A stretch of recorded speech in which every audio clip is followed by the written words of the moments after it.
that is, there is no such thing as nobility, people born to rule over others. That everyone has human rights, such as life, liberty, and the pursuit of happiness. That the purpose of government is to protect these rights, and government gets its powers from the consent of the governed. If government is not respecting these things and not doing these things, the people can withdraw their consent and then make a new government, which is why the Declaration of Independence goes on after listing all the ways that the king has been violating these principles. A new country, the United States of America, was created. So when people begin looking for symbols of the revolution, they begin looking to that building across the street that they call Independence Hall. And they also look to the bell in it, which they began to think was perhaps wrong when the Declaration was adopted, although we have no proof of that. But one reason why people were drawn to the bell and the link with the Declaration of Independence, with the American Revolution, is also this inscription at the top, which says, "Proclaim liberty throughout all the land unto all the inhabitants thereof."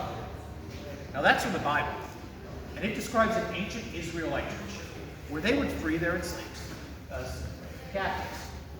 So, for many Americans who had likened what the British were doing to an attempt to enslave them, they said, yes, this makes this a perfect symbol of independence in the revolutionary struggle.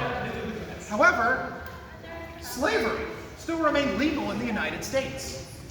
And enslaved people, as well as abolitionists, began to say, hang on, the bell says free your slaves. How can we be using this to celebrate liberty and freedom in America while we are not freeing our slaves in this country?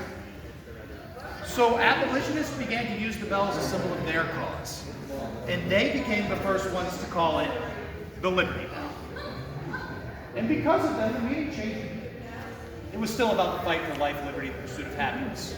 The struggle for representative government. And in particular, the American Revolution. But it would also come to symbolize these struggles wherever they happened, whoever was struggling, whenever they were having this fight.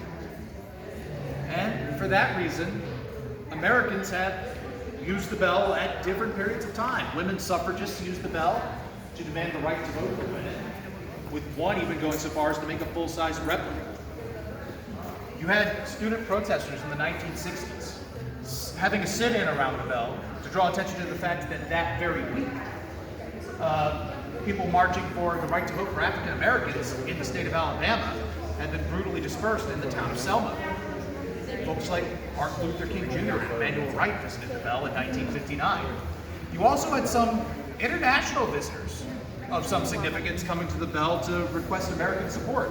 In 1918, just after women suffragists had cast that full-size replica of the bell, they had their own replica that they called the Mid-European Liberty Bell, to say that their countries, ruled over by the Austro-Hungarian and Ottoman empires, should likewise be free and independent and have their own self-government. So, as you come up here to the bell today, if you have a moment, I would like to invite you all to walk around the bell and read this inscription at the top.